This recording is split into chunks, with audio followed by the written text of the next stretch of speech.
আসসালামু আলাইকুম, আমি সাথী বলছি, ফিজিওথেরাপি অ্যান্ড রিহ্যাবিলিটেশন এক্সপার্ট।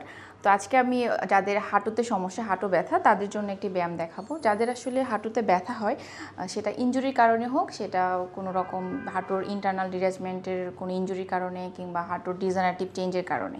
তো হাঁটুতে ব্যথা হলে স্পেশালি দেখা যায় হাঁটুর উপরে যে মাসেল, এটাকে আমরা আসলে কোয়াড্রিসেপস মাসেল বলি। তো এই মাসেলটা আসলে অনেক বেশি উইক হয়ে যায়। সো এই মাসেলটা যখন উইক হয়ে যায় তখন কিন্তু হাঁটুতে চাপ বেড়ে যায়, যার ফলে ব্যথা অনেক বেড়ে যায়।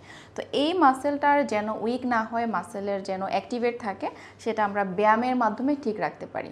তো আপনারা বাসায় খুব সিম্পল একটি এক্সারসাইজ, বাসায় তো সবারই টাওয়াল থাকে, টাওয়ালটা একটু রোলিং করে ভাঁজ করে নিব, অথবা যাদের বাসায় বল থাকে, বাস্কেটবল, ওরকম একটি বল নিব।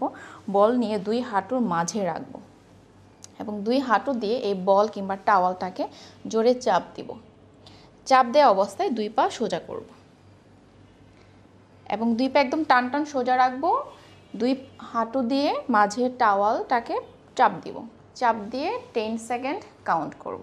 10, 1, 2, 3, 4, 5, 6, 7, 8, 9, 10।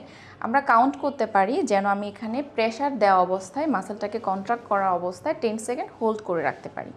সো এই এক্সারসাইজটার মাধ্যমে আমরা কিন্তু আমাদের কোয়াড্রিসেপস অ্যাডাক্টর গ্রুপ যে মাসেলগুলো আছে, মানে আমাদের পায়ের যে মাসেলগুলো আছে, এই মাসেলগুলোকে অ্যাক্টিভেট রাখতে পারি। সো মাসেল যখন অনেক বেশি অ্যাক্টিভ থাকবে, হাঁটুতে চাপ কমে যাবে, ব্যথা থেকে আমরা নিরাময় পাবো। তো আজকে ভিডিও পর্যন্ত, সবাই ভালো থাকবেন, আল্লাহ হাফেজ।